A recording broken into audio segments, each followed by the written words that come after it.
I'm Paula Cole. I am a child of many: Irish, Swedish, Italian, Polish, English, and Native American. A patchwork of heritage, a typical American. I was raised in a musical New England family. We would sing 3-part harmony Christmas carols. My biology professor father played every instrument, and my mother, a visual artist, was the best music reader. Irene, my sister, played flute, saxophone, and had a soulful feel on the piano. Dad played bass in a polka band on weekends when I was very young, and I learned to dance the polka in the kitchen, my small feet atop his size 13s. Music was a living language in our home. There were no barriers between genres. We sang and played songs from real books, folk Americana standards, and jazz standards. I never understood the separation and organization of style. That was something non-musicians did. Classifying music has often been about money or discrimination. For example, R&B became rock and roll to separate out the white artists playing essentially R&B on radio stations. Today, radio and streaming companies seek the audience's demographics based on age, gender, race, to give advertisers marketing data. I want to keep music for and by the people lest it be corporatized. We need music for our healing and transcendence. There is no algorithm for love of all music styles. To me, music is best when it's mixed, cross-pollinated. The wider the gene pool, the healthier the specimen. Initially, I thought I would be a jazz singer. I learned many great American jazz and folk standards from my father and from real books, but ultimately, I needed to write my own truths, and so I did. 20-some years later, I am singing the standards again. This is my album, American Quilt, a patchwork of music from the cities and the mountains, the fields and the rivers, from movies to melodies from across the ocean, now woven in our complicated history. There is no sickness, no toil, nor danger in that bright land to which I go. I want to talk about the songs. Wayfaring Stranger has an unknown origin. Some believe it comes from a German hymn from the late 1700s. Others believe it comes from Scotland. The song made its way to the Appalachian Mountains, through the prisons of America, and out to the west of the New World. It's now a traditional American song. We all relate to the story of the struggle of human existence, longing for belonging in the afterworld over Jordan with our loved ones who've passed on. I've always loved Emmylou Harris's version of this classic. Her Roses in the Snow album is extremely dear to my heart and influential to my path.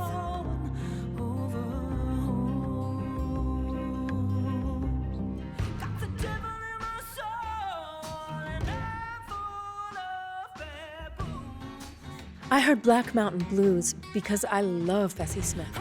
I love Bessie Smith, and I love Janis Joplin, who loved Bessie Smith.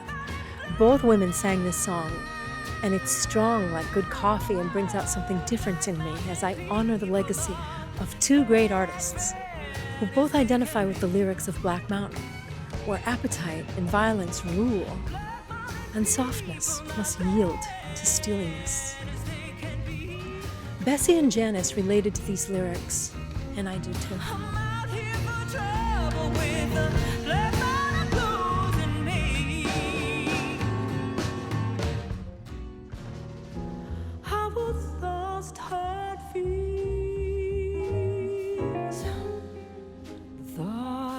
You Don't Know What Love Is was written for an Abbott and Costello movie in 1941, but was made known by Miles Davis's recording in 1954. Many artists have covered it since, but I bow to John Coltrane's version, recorded in 1962 for his Ballads album. I wanted to honor Coltrane in this delivery, which is true to his performance. You don't know how hearts burn you down. Sooner or later, God will cut you down. God's Gonna Cut You Down is a traditional folk song covered by a huge variety of musicians from every genre. It is a warning. It is a morality tale. The sinner will suffer. God will find you. I've heard Odetta and Johnny Cash both sing this song. We need reminders of morality in our culture more now than ever, and especially from women.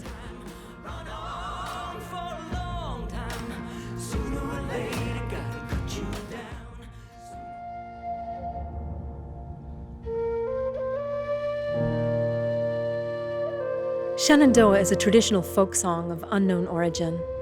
It's believed it's from the early 1800s, possibly named after the Oneida chief Shenandoah. It takes us on a canoe journey down the Missouri River when fur traders led a lonely life and sometimes wed Native American women, hence the verse, "I love your daughter."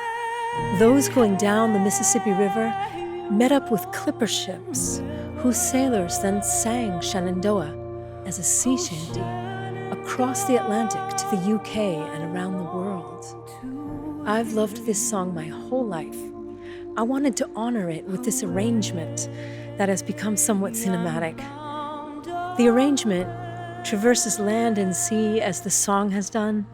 The penny whistle lures us ashore somewhere in Ireland.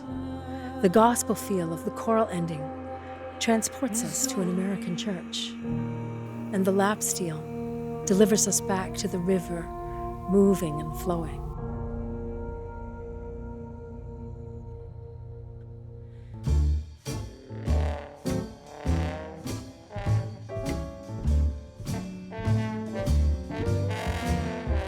Nobody Knows You When You're Down and Out is an old-time blues standard written by Jimmy Cox in 1923 during the Prohibition era, and it tells the story of someone once wealthy and successful who then spiraled downward. I learned it from listening to Bessie Smith.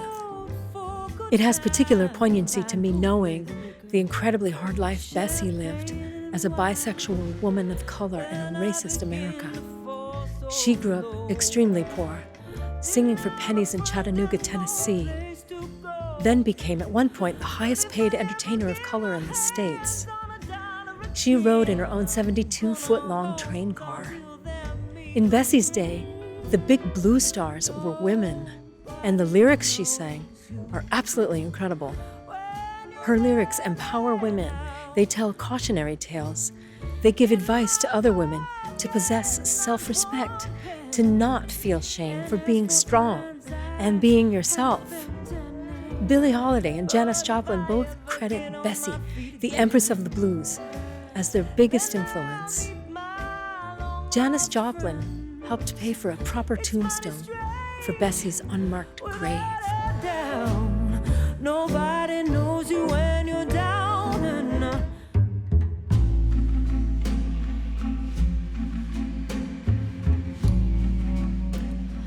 Good Morning Heartache is a well-known American standard, first recorded by Billie Holiday in 1946, and has since become a well-loved standard. This track was from my ballads sessions. It was the 31st song we recorded, the last of the sessions. Everyone was tired, but I love that everyone was tired. You can hear the relaxed nature. I added clarinet parts and asked for an underwater reverb to give it even more spookiness and longing, a feeling of being lost. I like to add my clarinet to every album I make. It's my Albert Hitchcock cameo.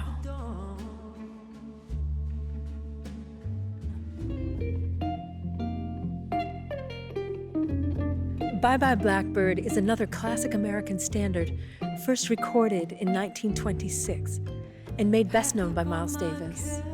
It is an easy swing tune that bridges the folk to the blues to the jazz in the context of this album. I love and adore vocal improvisation. I've studied and sung jazz for years and years, but have always been shy about it. I decided to finally release a recording of me improvising, even though I'm reticent. The track is spare, the acoustic guitar and upright bass swing, and it's simple. And it feels redemptive to show this aspect of myself.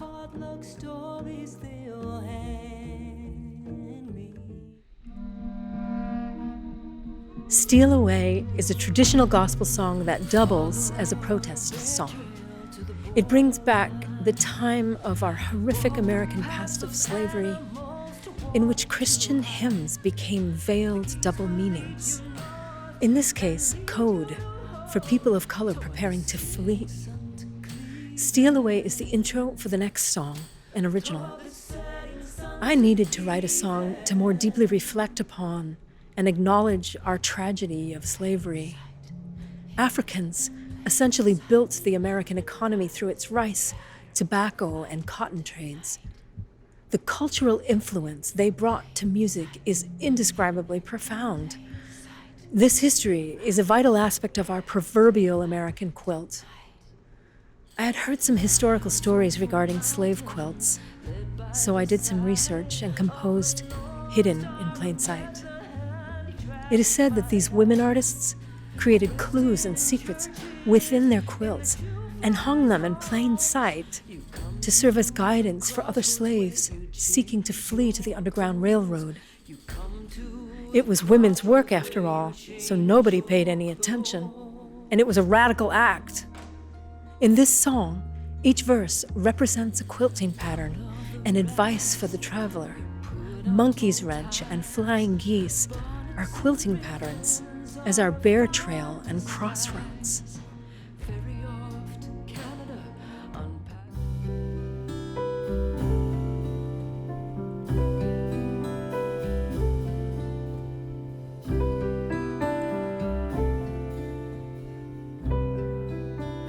Everyone knows and loves What a Wonderful World, made famous by Louis Armstrong's recording in 1967.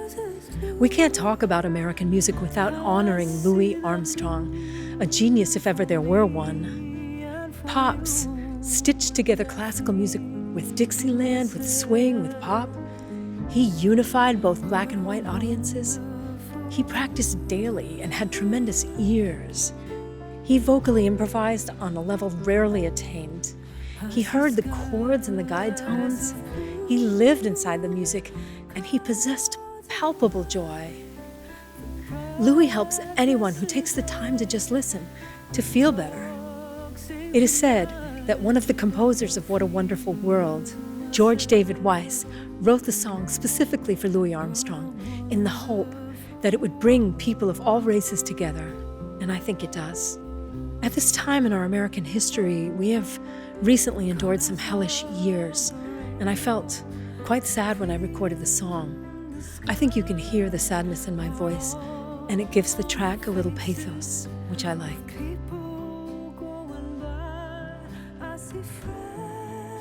Together, these songs make an American quilt, a patchwork of heritage, a stitched together history of culture, both painful and sweet.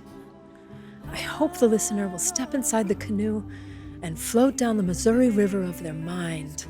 I hope they will hear the gospel of the country and taste the liquor in the speakeasies. I hope they will feel the freedom in the cities, in the jazz of the cities, the heed to call to morality and the spirituality of a day's hard work, and the call to the great beyond from the Appalachians.